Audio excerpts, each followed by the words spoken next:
له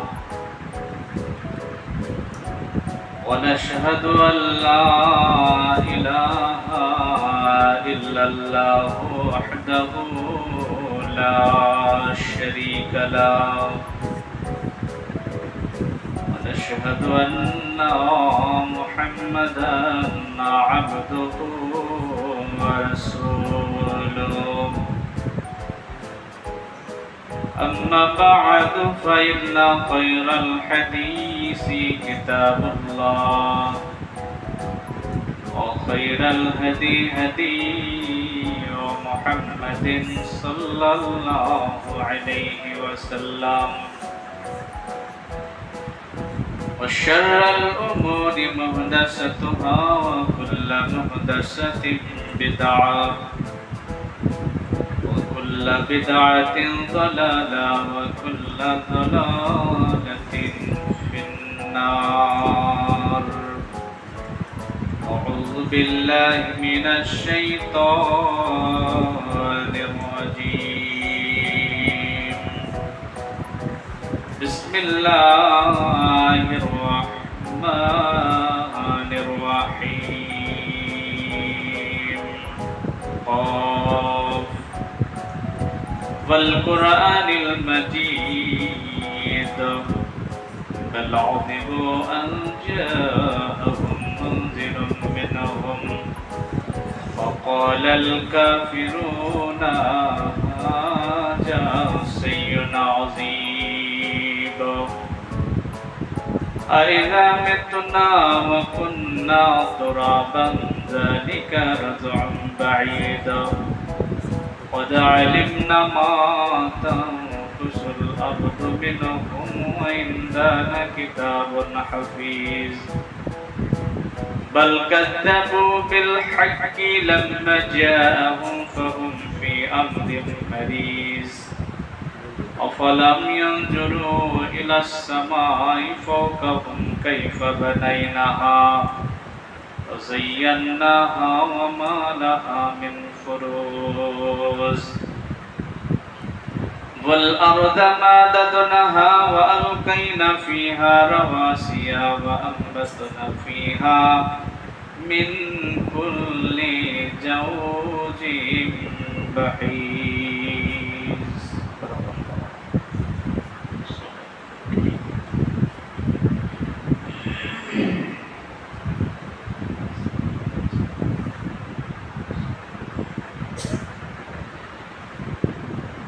الحمد لله نحمده ونستعينه ونستغفره ونعوذ بالله من شرور أنفسنا ومن سيئات أعمالنا من يهدي الله فلا مضل له ومن يضلله فلا هادي له ونشهد أن لا إله إلا الله وحده لا شريك له ونشهد أن محمدا عبده ورسوله. أما بعد فأعوذ بالله من الشيطان الرجيم. بسم الله الرحمن الرحيم. قل إن كنتم تحبون الله فاتبعوني يحببكم الله ويغفر لكم ذنوبكم والله غفور رحيم.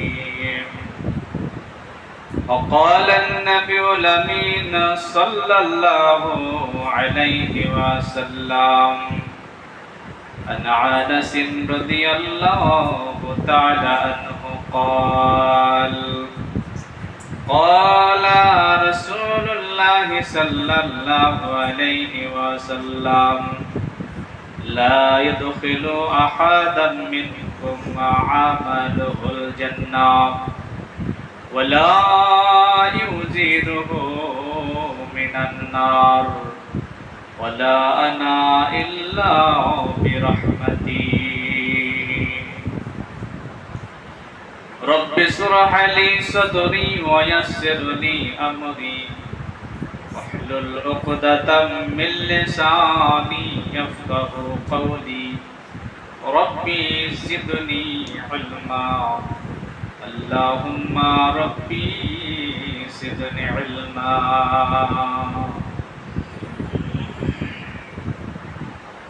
उपस्थित मुअज़्ज़ज़ मोहतरम हज़रात मुरब्बियान किराम अधिकारेर मुसल्लियान आज़म আল্লাহ সুবহানাহু ওয়া তাআলার মহান দরবারে শতকোটি শুকরিয়া সুজুদ জ্ঞাপন করছি, যিনি আমাদেরকে প্রত্যেক জুমার নাই আজকেও সালাতুল জুমা আদা করার তৌফিক এনায়েত করেছেন। তেনার বারগাহে শুকরিয়া সুজুদ জ্ঞাপন অর্থে সাজদাবনিতভাবে শ্রদ্ধা জড়িত কণ্ঠে সকলে মিলে বলুন আলহামদুলিল্লাহ। দরুদ এবং সালাম অজস্র ধারা বর্ষিত হোক বিশ্ব মানবতার মুক্তির দূত তাজদারে মাদানী নবী মুহাম্মদুর রাসূলুল্লাহ সাল্লাল্লাহু আলাইহি ওয়াসাল্লামের উপর অজস্র ধারা বর্ষিত হোক। দরুদ এবং সালাম বলুন আল্লাহুম্মা আমিন, আল্লাহুম্মা সাল্লি আলাইহি, আল্লাহুম্মা বারিক আলাইহি। সম্মানিত মসজিদের মুসল্লিবৃন্দ, আজকে এই জামে মসজিদে জুমার খুতবার আলোচনার বিষয় আল্লাহর দয়া পাওয়ার উপায়। উল্লেখিত বিষয় কোরআন এবং সুন্নাহর আলোকে আপনাদের সামনে রাখার চেষ্টা করব। ওমা তৌফিকি ইল্লা বিল্লাহ, আলাইহি তাওয়াক্কালতু ওয়া আলাইহি উনীব। সম্মানিত সুধীমণ্ডলী, উল্লেখিত বিষয় আলোচনা করার আগে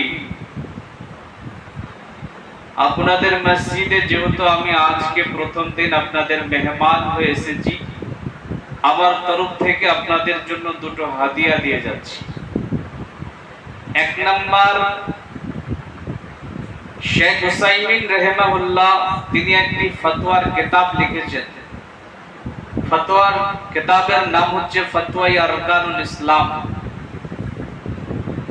এই ফতোয়ার কিতাবে শেখ হুসাইমিন রাহিমাহুল্লাহ তিনি ফতোয়া দিয়েছেন, যদি কোনো ব্যক্তি ইচ্ছাকৃতভাবে আজানের জবাব না দেয় তাহলে তার সালাতই হবে না।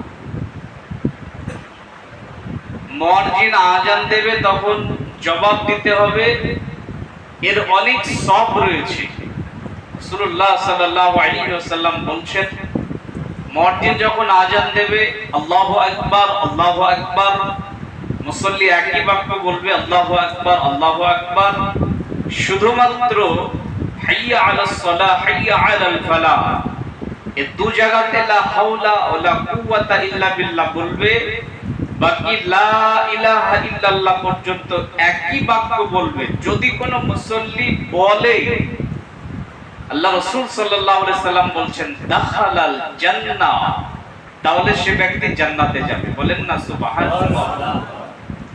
এরপরে তিনি বলেন, যদি কেউ আজানের জবাব দেওয়ার পরে দরুদ ইব্রাহিম পাঠ করে, আল্লাহুম্মা সাল্লি আলা মুহাম্মদ ওয়া আলা আলি মুহাম্মদ, এই যে একটি দরুদ ইব্রাহিম রয়েছে এটি পাঠ করে, এরপরে আযানের শেষের দোয়া আল্লাহুম্মা রাব্বা হাযিহিত তাম্মা এই দোয়া পাঠ করে, এরপরে শাহাদা বাক্য পাঠ করে আশহাদু আল্লা ইলাহা ইল্লাল্লাহ ওয়া আশহাদু আন্না মুহাম্মাদান আবদুহু ওয়া রাসূলুহু, এবং তার সাথে সাথে যদি রাজিতু বিল্লাহি রাব্বা ওয়া বিল ইসলাম দীনা ওয়া বি মুহাম্মাদান আবদু রাসূলুহু, এই কটা বাক্য এই কটা দোয়া পাঠ করে, তার জন্য রব জান্নাতে 7টা ঘর নির্মাণ করবেন। বলেন না সুবহানাল্লাহ।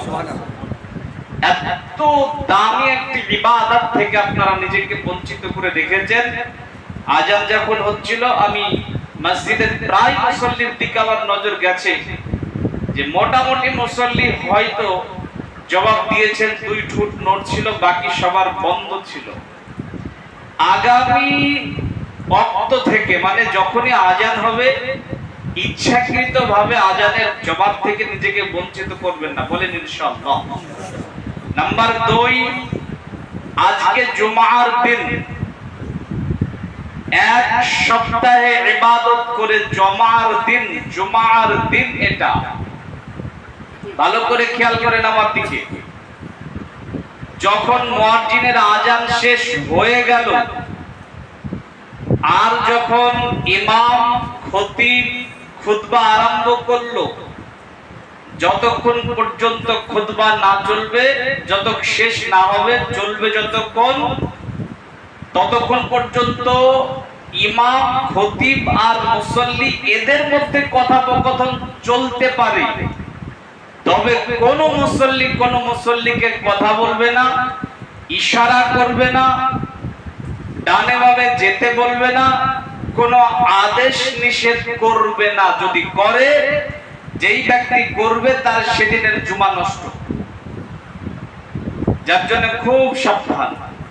মসজিদে যারা আসবেন প্রথম থেকে সামনেকার কাতার সুন্দরভাবে, তারপরে দ্বিতীয় কাতার সুন্দরভাবে, যাতে করে পিছনের কাউকে এসে বলতে না হয় যে সামনের দিকে যাও। জুমা নষ্ট করবেন না।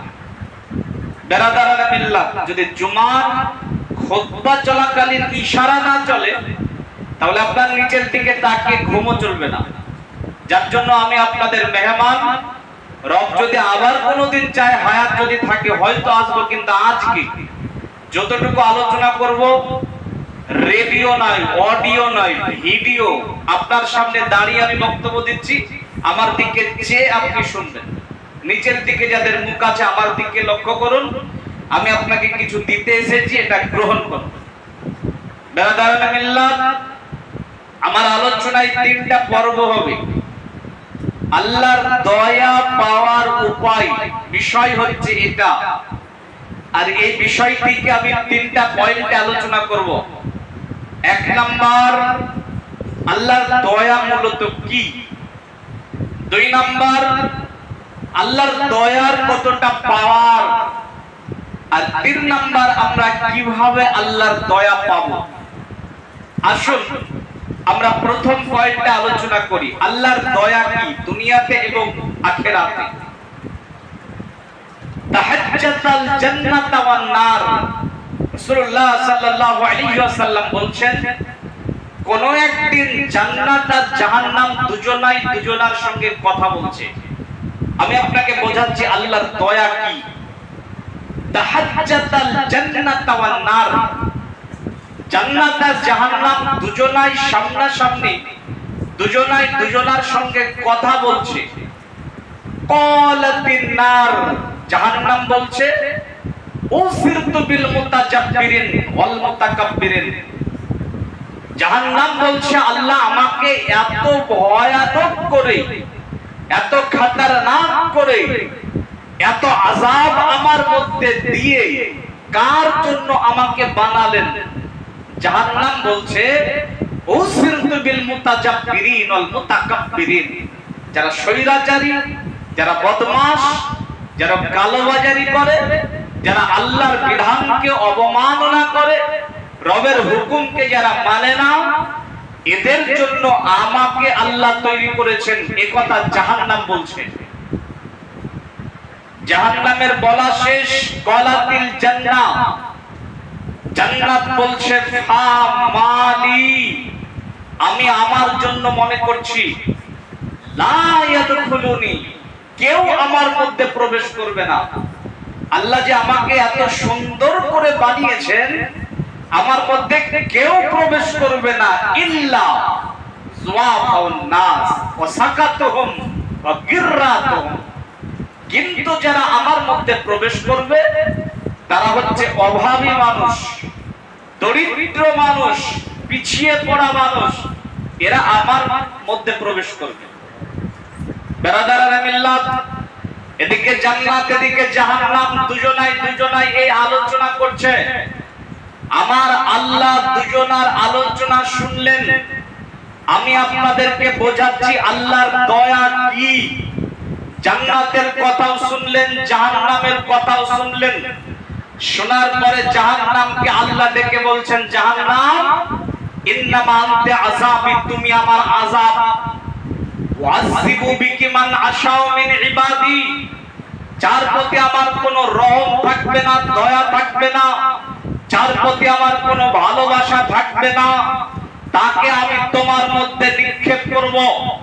এবারে আল্লাহ জান্নাতকে ডেকে বলছেন, জান্নাত ইন্নামা আনতা রাহমাতি, তুমি আমার দয়া। আল্লাহ জান্নাতকে ডেকে বলছেন, জান্নাত ইন্নামা আনতা রাহমাতি, তুমি আমার দয়া। আরহামু বিকি মান আশাউ মিন ইবাদি, যার প্রতি আমার দয়া থাকবে আমি তাকে তোমার মধ্যে প্রবেশ করাবো। আল্লাহ জান্নাতকে ডেকে বললেন, জান্নাত তুমি আমার দয়া। তাহলে আল্লাহর দয়ার অপর নাম হচ্ছে জান্নাত। আল্লাহর দয়ার অপর নাম জান্নাত। এটা পরকালীন জীবন। আল্লাহর দয়া মানে জান্নাত। দুনিয়াতে আল্লাহর দয়া বলতে কি বুঝি? আবু হুরায়রা রাদিয়াল্লাহু তাআলা আনহু বলেন, রাসূল সাল্লাল্লাহু আলাইহি সাল্লাম বলেছেন, মহান আল্লাহ আসমানের উপর থেকে নিচের দিকে তাকান। খুব ভালো করে একটি কথা মূল্যায়ন করুন, মনোযোগ সহকারে আমার দিকে তাকিয়ে আলোচনা শ্রবণ করুন। আবু হুরায়রা রাদিয়াল্লাহু তাআলা আনহু বলেন, রাসূল সাল্লাল্লাহু আলাইহি সাল্লাম আসমানের উপর থেকে দুনিয়ার দিকে তাকান। তাকানোর পরে যখন কোন বান্দাকে তিনি ভালোবাসেন, কারো প্রতি যদি দয়ার দৃষ্টি পড়ে যায়, তো আমার আল্লাহ কি করেন? নাদা জিবরিল, জিবরিলকে ডাকেন, জিবরিল এসো, ওই দেখো দুনিয়ার দিকে লক্ষ্য করো, ওই যে ব্যক্তিটাকে দেখা যাচ্ছে অমুক পাড়ায় মহল্লায়, আপনি আপনার দিকেই ধরেন আল্লাহর দয়ার দৃষ্টি পড়েছে, তা আপনার দিকে আল্লাহ দেখে জিবরিলকে বলেন, জিবরিল ইন্নাল্লাহা ইউহিব্বু ফুলানান, আমি ওকে ভালোবেসে ফেলেছি। আল্লাহ বলেন, জিবরিল আমি ওকে ভালোবেসে ফেলেছি, অতএব তুমিও তাকে ভালোবাসবে। জিবরিল আমিন তাকে ভালোবাসতে আরম্ভ করেন। এরপরে আসমানের উপর একটা হাল্লা মাচিয়ে দেন, পুরো সাত আসমানে এলান করে দেন। জিবরিল আমিন এলান করেন, নাদা আসহাবুস সামা, আসমানের উপরে এলান হয়ে যায়। আসমানের ফেরেশতাদেরকে জিবরিল আমিন ডেকে বলেন, দেখো ফেরেশতারা, ওই যে ব্যক্তিটাকে দেখা যাচ্ছে ওকে আল্লাহ ভালোবেসেছেন, আর আমাকে বলেছে আমিও যেন তাকে ভালোবাসি, আমিও তাকে ভালোবেসে ফেলেছি। এখন আসমানের ফেরেশতারা শোনো, তোমরা সবাই তাকে ভালোবাসবে। এবার আসমানের যত ফেরেশতা আছে সবাই তাকে ভালোবাসতে আরম্ভ করে। শুধু এই পর্যন্ত নয়, সুম্মা ইউযারু কাবুলু ফিল আরদ, এরপরে দুনিয়াতে যত ফেরেশতা মণ্ডলী আছে, দুনিয়ার সমস্ত ফেরেশতা মণ্ডলীকে এলান করা হয় যে ওকে যেন ভালোবাসা হয়। দুনিয়ায় যত ফেরেশতা মণ্ডলী আছে তারা সেই ব্যক্তিকে ভালোবাসে। রাসূল সাল্লাল্লাহু আলাইহি সাল্লাম বলছেন, সুম্মা ইউযাউ কাবুলু ফিল আরদ, ওই মানুষটা এবার দুনিয়ায় সবার কাছে গ্রহণীয়, বরণীয়, আদরের, সম্মানের পাত্র হয়ে যায়। এর নাম আল্লাহর দয়া, এর নাম আল্লাহর ভালোবাসা, এর নাম আল্লাহর করুণা, এর নাম আল্লাহর দয়া। বেরাদারানে মিল্লাত, বলেন তো নিজের নিজের জায়গা থেকে আমরা কি চাই না যে আল্লাহর এই দয়া আমরা পাবো? আপনি কি চান না যে আসমানের উপর থেকে আল্লাহ আপনার দিকে লক্ষ্য করেই এই বাক্যটা বলুক? আপনি কি চান না জিবরিল আমিনকে আল্লাহ ডেকে বলুক আপনার জন্য যে আমি ওকে ভালোবেসে ফেলেছি? অবশ্যই এটা আমাদের সবার চাওয়া। চলেন সামনের দিকে এগোই, যে আল্লাহর দয়া পাবো কি করে, সামনে তো আছেই। তার মধ্যেখানে শোনেন যে আল্লাহর দয়ার পাওয়ার কতটুকু। বেরাদারানে মিল্লাত, আনাস রাদিয়াল্লাহু তাআলা আনহু বলেন, রাসূল সাল্লাল্লাহু আলাইহি ওয়াসাল্লাম বলেছেন, লা ইদখিলু আহাদাম মিনকুম আমালুহুল জান্নাহ। আনাস রাদিয়াল্লাহু তাআলা বলেন, রাসূল সাল্লাল্লাহু আলাইহি সাল্লাম বলেছেন, লা ইদখিলু, কেউ প্রবেশ করবে না, আহাদ আহাদাম মিনকুম তোমাদের মধ্যে আমালুহুল জান্নাত তার আমল দিয়ে জান্নাতে। ওই চাচা পা ছেড়ে বসে, ওই যে চাচা পা ছেড়ে বসে, আর আমার দিকে একটু তাকান, যদি ধুলো না আসে একটু উঠে দাঁড়াবেন। আনাস রাদিয়াল্লাহু তাআলা বলছেন রাসূল সাল্লাল্লাহু আলাইহি সাল্লাম বলেছেন লা মানে না, ইউদখিলু প্রবেশ করা, কেউ প্রবেশ করবে না, আহাদাম মিনকুম তোমাদের মধ্যে আমালুহুল জান্নাহ তার আমল দিয়ে জান্নাতে। হাদিস বুখারী মুসলিমের। উল্টো বুঝলে হবে না, হাদিস ভালো করে বোঝার চেষ্টা করতে হবে। রাসূল বলছেন তোমাদের মধ্যে কেউ তার আমল দিয়ে জান্নাতে যেতে পারবে না, তোমাদের মধ্যে কেউ তার আমলের দ্বারা জান্নাতে যেতে পারবে না। এই যে আমরা সালাত আদায় করি, সিয়াম পালন করি, কিছুদিন আগে কুরবানি করলাম, যাকাত আদায় করি, হজ করি, দান করি, এই রকম অনেক ইবাদত আমরা করি। রাসূল বলছেন লা ইয়াদখিলু কেউ প্রবেশ করবে না তার আমল দিয়ে জান্নাতে।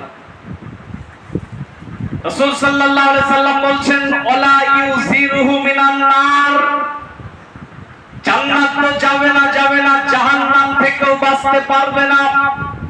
তিনি বলেন ওয়ালা আনা, এমন কি আমি আমার কোন আমল দিয়ে জান্নাত যেতে পারবো না, আমার কোন আমল দিয়ে জাহান্নাম থেকে বাঁচতে পারবো না।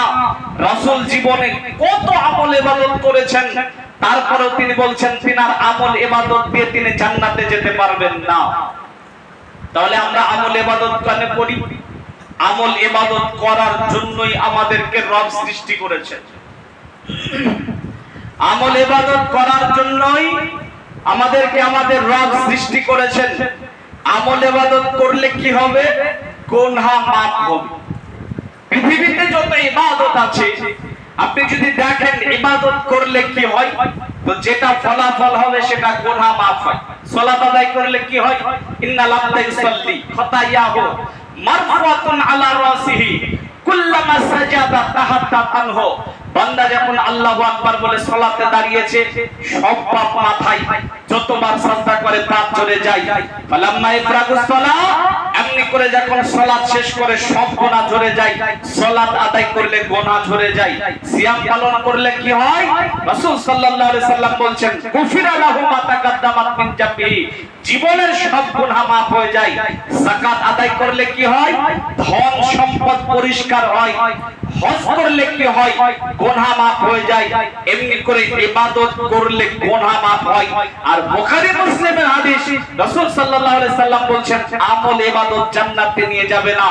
অতএব যদি কেউ মনে করে যে আমি তো তাহাজ্জুদ আদায় করি, আমি তো হজ করেছি, আমি তো 5 ওয়াক্তের সালাতি, আমি তো যাকাত আদায় করি, এরই মাধ্যমে জান্নাতে যাব, ওর সিদ্ধান্ত গ্রহণ করেছে। আমাদের এলাকায় এক লোক বলছে বাপ ফজরের তাহাজ্জুদ পড়লাম, এরপরে ফজর পড়লাম, এরপরে চাষের সালাত পড়লাম, এরপরে বাড়িতে আসলাম, তো আমি জান্নাতে যাব না তো কে জান্নাতে যাবে? মানে ওর ধারণা হচ্ছে যে এই ইবাদতগুলো করেছে এখন সে জান্নাতে যাবে। রাসূল সাল্লাল্লাহু আলাইহি সাল্লাম বলেন ইবাদত জান্নাতে নিয়ে যাবে না, আমল ইবাদত জান্নাত জাহান্নাম থেকে বাঁচাবে না। রাসূল বলেন আমার কোন এই আমল ইবাদত দিয়ে আমি জান্নাতে যেতে পারবো না, তাহলে কে জান্নাতে নিয়ে যাবে? হাদিসের শেষ অংশে রাসূল বলেন ইল্লা বি রাহমাতি, যে জান্নাতে নিয়ে যাবে তার নাম হচ্ছে আল্লাহর দয়া, তার নাম হচ্ছে আল্লাহর ভালোবাসা। শয়তান ইবাদত করেছে, শয়তান যত ইবাদত করেছে আমরা তার কালা কিঞ্চিত করতে পারি না। এত ইবাদত করার পরে শয়তান কোথায় যাবে? শয়তানের স্থান জাহান্নাম হবে। কেন? কারণ ইনশাআল্লাহ সামনে বলছি, খুব মনোযোগ সহকারে আলোচনা শ্রবণ করতে হবে। ব্রাদারান মিল্লাত, এবারে আসেন যে আল্লাহর এই দয়া পাওয়ার জন্য আমাদের কি করতে হবে? আল্লাহর দয়া পাওয়ার উপায় কি? আল্লাহর দয়া পাওয়ার পদ্ধতি কোনটা? আজকে যদি আপনি একটু লক্ষ্য করেন, আমরা ভারত বাংলাদেশ ঘোরাফেরা করে যতটুকু লক্ষ্য করেছি যে আল্লাহর দয়া পাওয়ার জন্য মানুষ কি না করে। গভীর ভাবে যদি আপনি একটু চিন্তা ভাবনা করেন তাহলে দেখবেন যে আল্লাহর দয়া পাওয়ার জন্য মানুষ কত না পথের আবিষ্কার করেছে। হাজারো পথ, হাজারো পদ্ধতি পৃথিবীর মানুষ আবিষ্কার করেছে শুধুমাত্র আল্লাহর দয়া পাওয়ার জন্য। এমন কিছু মানুষ দেখতে পাবেন যাদের দাড়ি যত বড়, মুখ তত বড়, মাথার চুলও তত বড়, এই ধরনের ৫-৭ জন এক জায়গাতে বসে গাঞ্জার কলকিতে টান দেয় আর বলে না বিজি আশিক বানায় কই গেলেন হারায়। গাঞ্জাও খায় আবার বলে নবীর আশিক। ওকে যদি আপনি জিজ্ঞাসা করেন যে তুমি এমন কেন করছো, এই পথ কেন বেছে নিয়েছো, তখন সে বলবে এইরকম ভাবে চলেই আমি আল্লাহর দয়া পেতে চাই। অনেক মানুষ দেখবেন আল্লাহর কাছে চাই না, মরা মানুষের কাছে চাই। আল্লাহর কাছে চাইতে হবে। আল্লাহ বলছেন ক্বালা রাব্বুকুম উদউনি আস্তাজিব লাকুম, তোমার যা প্রয়োজন তুমি আমার কাছে চাও। আল্লাহ ছাড়া এখন ভিন্ন পথ আবিষ্কার করেছে। তার কোন বাবার বাবা, তার বাবা নাকি বড় বুজুর্গানের দিন ছিল, সে এখন মারা গেছে, তার কবরে যাওয়ার পর আগরবাতি যায়, ফুল দেয়, চাদর দেয়। নিজের মাকে কোনোদিন একটা শাড়ি কিনে দেয় না, সে কবরে গিয়ে চাদর দেয়, আগরবাতি জ্বালায়, জ্বালানোর পরে সেখানে গিয়ে সাজদা করে। ওকে যদি আপনি বলেন তুমি এমনটা কেন করছো, তখন সে বলবে এই কবর ওয়ালার মাধ্যমেই আল্লাহকে পেতে চাই। এই কবর ওয়ালাকে যদি এমনটা সেবা যত্ন করি তাহলে এর মাধ্যমে আল্লাহকে পাবো, আল্লাহর দয়া পাবো, আল্লাহর ভালোবাসা পাবো। যার জন্য ওই পথ পদ্ধতি বেছে নিয়েছি। বেরাদারানে মিল্লাত, অনেক কয়েক বছর আগে, সম্ভবত সালটা 2022, আসছিলাম মালদা থেকে ফারাক্কা ব্রিজ ক্রস করার পরে সেইখানে দেখলাম কিছু যুবক ছেলে যাদের কপালে লাল ফেটা বাঁধা ছিল, যারা একটা নাম জপ করছিল, নামটা হচ্ছে বকুল বাবা। বকুল বাবা, বকুল বাবা, বাবা বকুল বকুল করছে, মনে হচ্ছে যেন পাগল হয়ে গেছে। তো ওরা কেন বকুল বকুল করে? আমার ড্রাইভার ভাইকে জিজ্ঞাসা করা, তিনিও বলতে পারলেন না। যেই গাড়িটা সামনের দিকে একটু এগিয়ে গেল, দেখতে পেলাম যে একটা হিষ্টপুষ্ট বলিষ্ঠ জোয়ান পুরুষ মানুষ দাঁড়িয়ে আছে, যার পরনে জামা নাই, প্যান্ট নাই, পায়জামা নাই, কিচ্ছু নাই, সম্পূর্ণ উলঙ্গ হয়ে দাঁড়িয়ে আছে। আর ওর কাছে কিছু সুন্দরী মহিলারা গেছে, যাদের গলায় সবাই ঢোল আছে, ঢোলে বাড়ি মারছে আর বলছে একটা জ্ঞানের বাতি জ্বালাইয়া দে ন্যাংটা বাবা আমার অন্তরে, সেই বাতিটা দিয়া রে ন্যাংটা, দেখবো আমি তোমারে দিনে ন্যাংটা, রাতে ন্যাংটা, ন্যাংটা থাকে আমার অন্তরে, ন্যাংটার কথা মনে পড়ে, মন থাকে না সংসারে। এখন এখানে 3 ধরনের মানুষ আপনাকে আমি দেখাই। এক, ন্যাংটার নাম জপ করছিল। ওদেরকে যদি আপনি জিজ্ঞাসা করেন যে ন্যাংটার নাম কেন জপ করো, জপ যদি করতে হয় রবের নাম জপ করো, তো আপনাকে সে আনসার দেবে যে এই ন্যাংটার নাম জপ করলে আল্লাহকে পাবো। 2, ন্যাংটার কাছে চাইছিল জ্ঞানের ভিক্ষা। ওদেরকে যদি আপনি জিজ্ঞাসা করেন, তাদের কাছে একটা আনসার পাবেন যে এই ন্যাংটার কাছে চাইলে পাওয়া যাবে, এর মাধ্যমে আল্লাহর দয়া পেতে চাই। এখন যে ন্যাংটা হয়ে জিন্দেগি যাপন করছে, ওকে যদি আপনি জিজ্ঞাসা করেন, যুগ জামানা এত পাল্টে গেল, এগিয়ে গেল, মানুষ পৃথিবীটাকে হাতের মুঠোয় করে নিল, এই সমাজে তোমাকে জামা প্যান্ট করতে হবে, এই সামান্য বোধগম্যটুকু নৈতিক হিতাহিত জ্ঞান তোমার নেই, তখন সে আপনাকে বলবে আরে পৃথিবীতে যখন এসেছিলাম তখন ন্যাংটা হয়ে এসেছিলাম, যদি জামা কাপড় ব্যবহার করি তাহলে তো বেশি খরচা হয়ে যাবে, আর যারা বেশি খরচা করে তারা তো শয়তানের ভাই, শয়তানের ভাই হলাম মানে তো জাহান্নাম যেতে হবে, আমি শয়তানের ভাই হতেও চাই না, জামা কাপড় পরতে চাই না। তাহলে ও যে ন্যাংটা হয়ে জিন্দেগি যাপন করছে, এর পিছনে উদ্দেশ্য হচ্ছে যে আল্লাহকে পেতে চায়, আল্লাহকে পাওয়ার জন্য ওই রাস্তা বেছে নিয়েছে। রাস্তা দিয়ে যাবেন, দেখবেন টোটো গাড়ি হোক আর অটো গাড়ি হোক আর বড় বাস হোক আর লরি হোক, সামনের দিকে একটা ছিঁড়া চপ্পল ঝুলে রেখেছে, আপনি যদি জিজ্ঞাসা করেন এই ছিঁড়া চপ্পল কেন ঝুলালে তোমার এই কোটি টাকার সম্পদে, তখন বলবে এই ছিঁড়া চপ্পল ঝুলানোর মাধ্যমে আল্লাহকে পেতে চাই, আল্লাহর দয়া পাবো এই ছিঁড়া চপ্পলের মাধ্যমে। দেখবেন মানুষ আমাবস্যার রাতে আটার ডাল কেটে ধুয়ে পুঁতে রাখে, ওকে যদি আপনি জিজ্ঞাসা করেন তুমি আমলটা কেন করছো, তখন সে বলবে এই পদ্ধতিতে চলে আল্লাহকে পেতে চাই, আল্লাহর দয়া পেতে চাই। বেরাদারানে মিল্লাত, জুমার খুতবায় সব বলা সম্ভব হবে না। হাজারো পথ পৃথিবীর মানুষ তৈরি করেছে শুধুমাত্র আল্লাহকে পাওয়ার জন্য। হে আমার প্রিয় মুসলিম ভাইরা, এই মসজিদের মুসল্লিবৃন্দরা গভীর মনোযোগ দিয়ে আলোচনা শ্রবণ করুন। হাজার হাজার পথ পদ্ধতির মধ্যে আপনি কোন রাস্তায় চললে আল্লাহকে পাবেন, আল্লাহর দয়া পাবেন, আল্লাহর ভালোবাসা পাবেন, চলেন জিজ্ঞাসা করি কোরআনকে। কারণ পৃথিবীর হুজুরদেরকে জিজ্ঞাসা করলে যে যেই মতের সেই মতের দিকে আপনাকে ডেকে বিভ্রান্ত করে দেবে। একটা মানুষ চৌরাস্তার মোড়ে দাঁড়িয়ে আছে, যাবে কলকাতা, তো একজন মুরব্বি এসে বলছে বেটা যাবা কোথায়, তো বলে কলকাতা যাব। বলছে উত্তর দিকে দাঁড়িয়ে থাকলে কলকাতা পাবার, তুমি দক্ষিণ দিকে যাও। তো এ ছুটলো দক্ষিণ দিকে।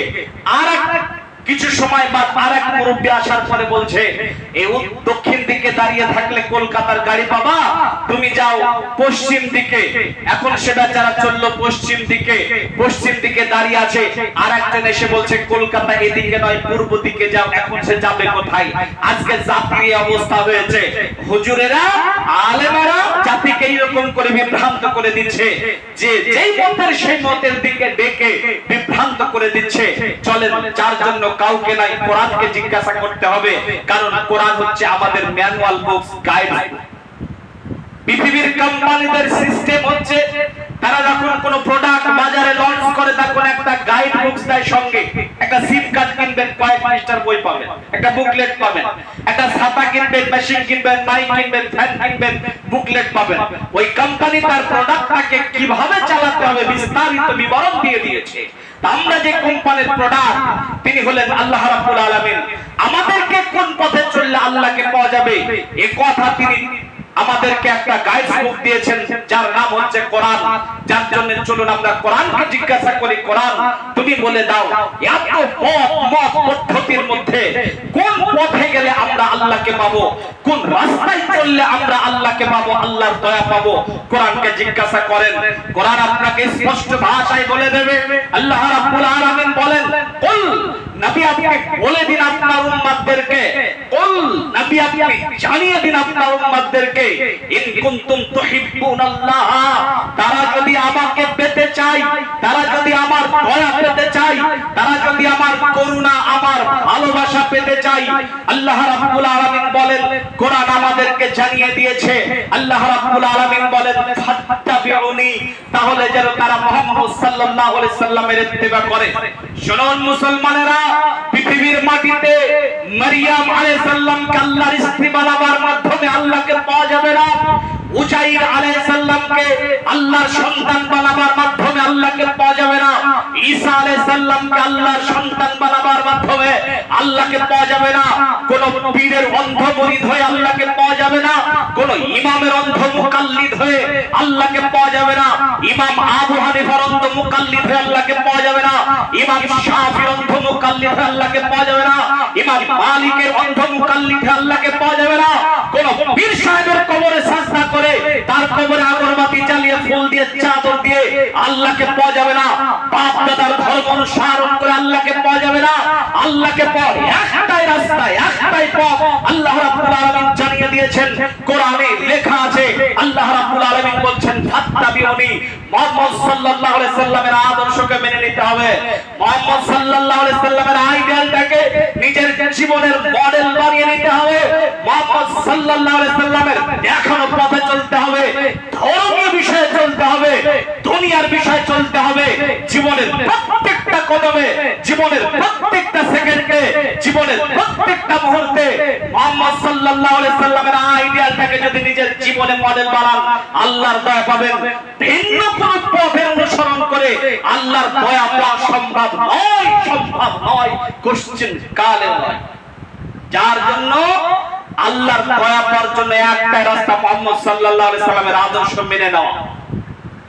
মুহাম্মদ সাল্লাল্লাহু আলাইহি সাল্লামের আদর্শ মানলে আল্লাহকে পাওয়া যাবে, এ কথা আপনার ইমাম বলবে না, এ কথা আপনার হুজুর বলবে না, এ কথা আপনার পীর বলবে না।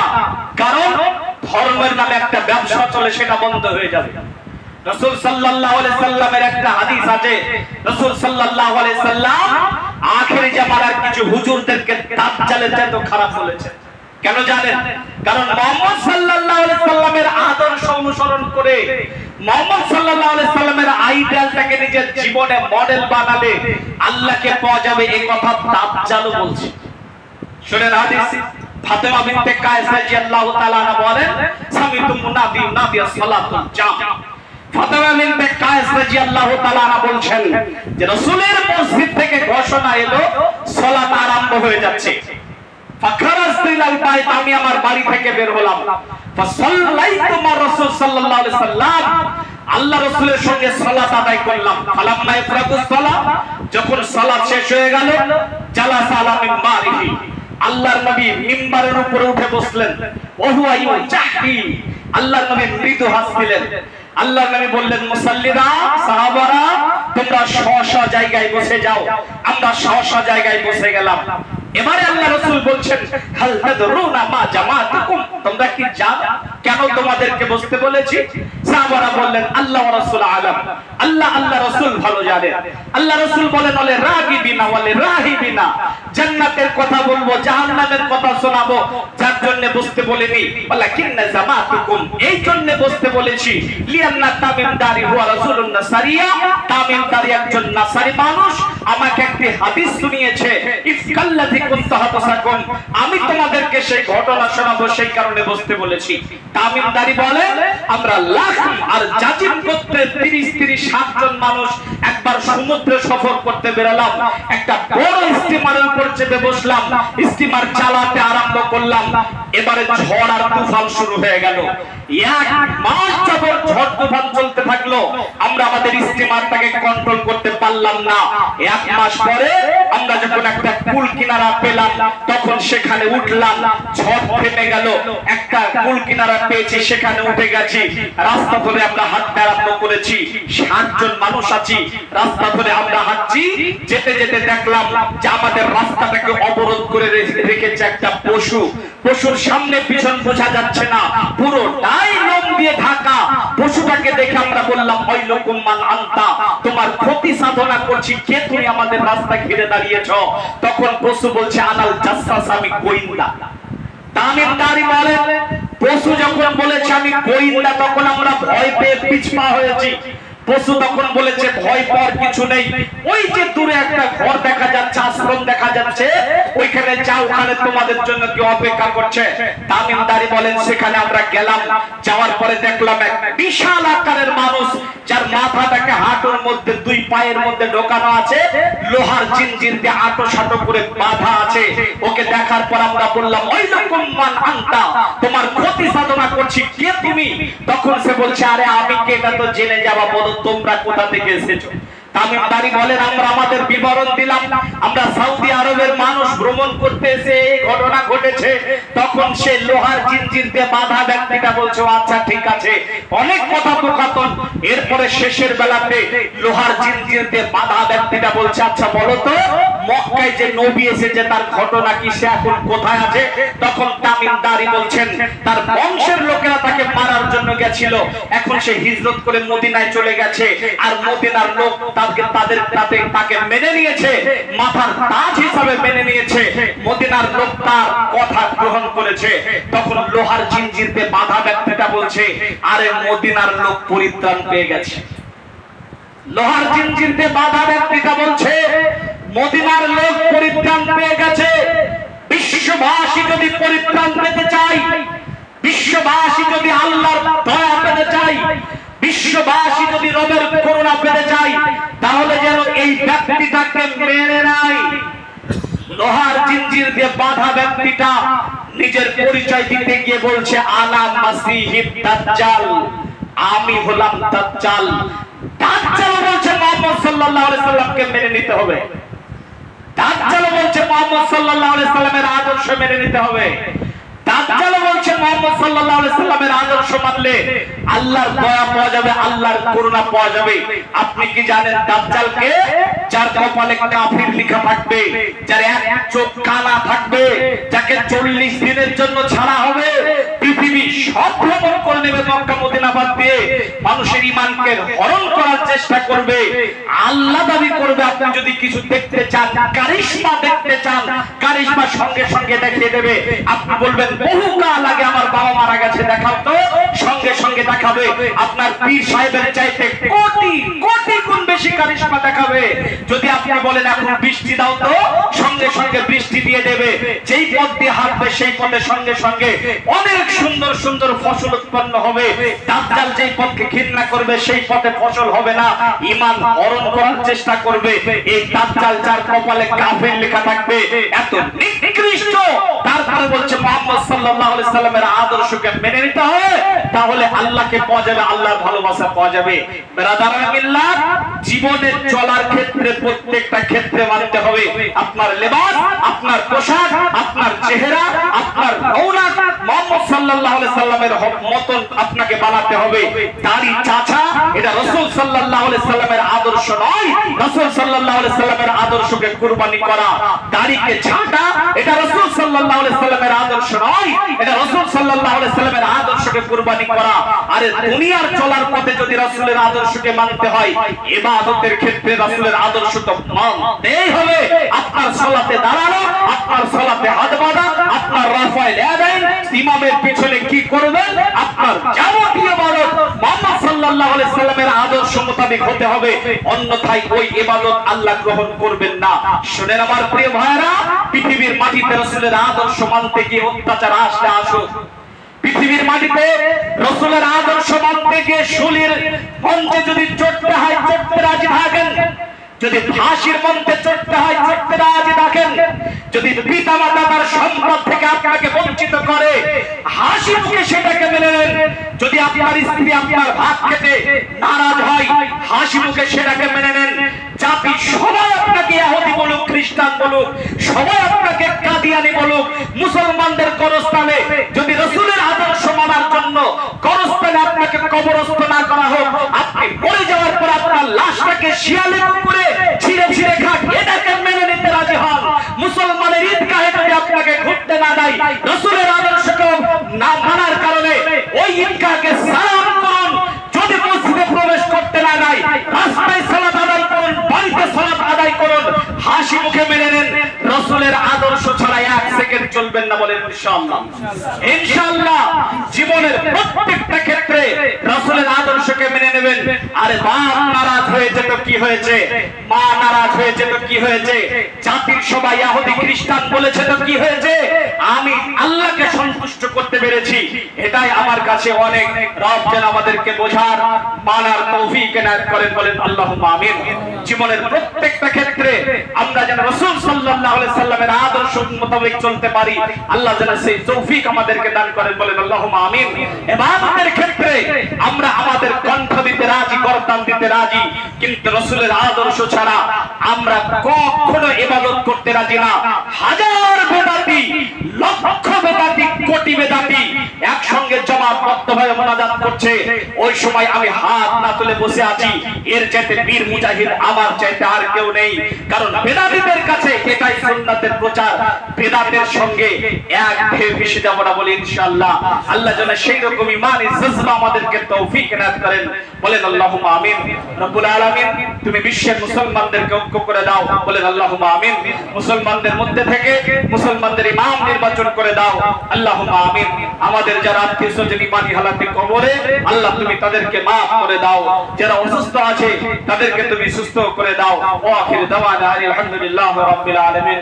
সুবহানাকা আল্লাহুম্মা ওয়া বিহামদিকা আশহাদু আল লা ইলাহা ইল্লা আনতা আস্তাগফিরুকা ওয়া আতুবু ইলাইক। আল্লাহুম্মা সাল্লি আলা মুহাম্মাদ ওয়া আলা আলি মুহাম্মাদ কামা সাল্লাইতা আলা ইব্রাহিম وعلى آل إبراهيم إنك حميد مجيد. اللهم بارك على محمد وعلى آل محمد كما باركت على إبراهيم وعلى آل إبراهيم إنك حميد مجيد. والسلام عليكم ورحمة الله.